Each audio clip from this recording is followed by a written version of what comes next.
আজকে লাঞ্চের থালি। তার আগে দেখো ওয়েদারটা আসামের আজকে খুবই সুন্দর। আর আমাদের এটা কোয়ার্টারের বাগানের জবা গাছে ভর্তি ফুল ফুটেছে। তোমাদের সাথে একটু শেয়ার করে নিচ্ছি খাবারের থালিটা দেখানোর আগে। চারিদিকে জল কাদা হয়ে আছে, আর হবেই তো, কেনই বা হবে না বলো, যদি কন্টিনিউ বৃষ্টি হয়ে থাকে। আর ওয়েদারটা কিন্তু খুব ঠান্ডা হয়ে আছে আর বেশ ভালো লাগছে। এই রকম ওয়েদার যখন, বাড়িতে তো খিচুড়ি না হয়ে হবেই না। তো যেই বলা সেই কাজ, সঙ্গে সঙ্গে খিচুড়ি করতে রেডি হয়ে গেলাম। তাই তোমাদের একবার ওয়েদারটা দেখিয়ে নিলাম।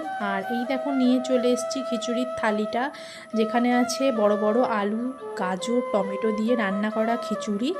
আর পাঁপড় আমার খুব খিচুড়ির সাথে ভালো লাগে।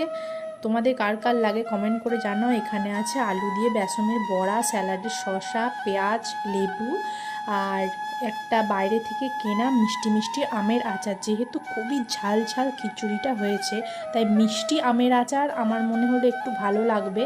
তো আর পাঁপড়, যেটা চিপস, যে কোনো কিছুই আমার তো খুব ভাল লাগে। তোমাদের কার কার ভাল লাগে অবশ্যই কমেন্ট করে জানিও।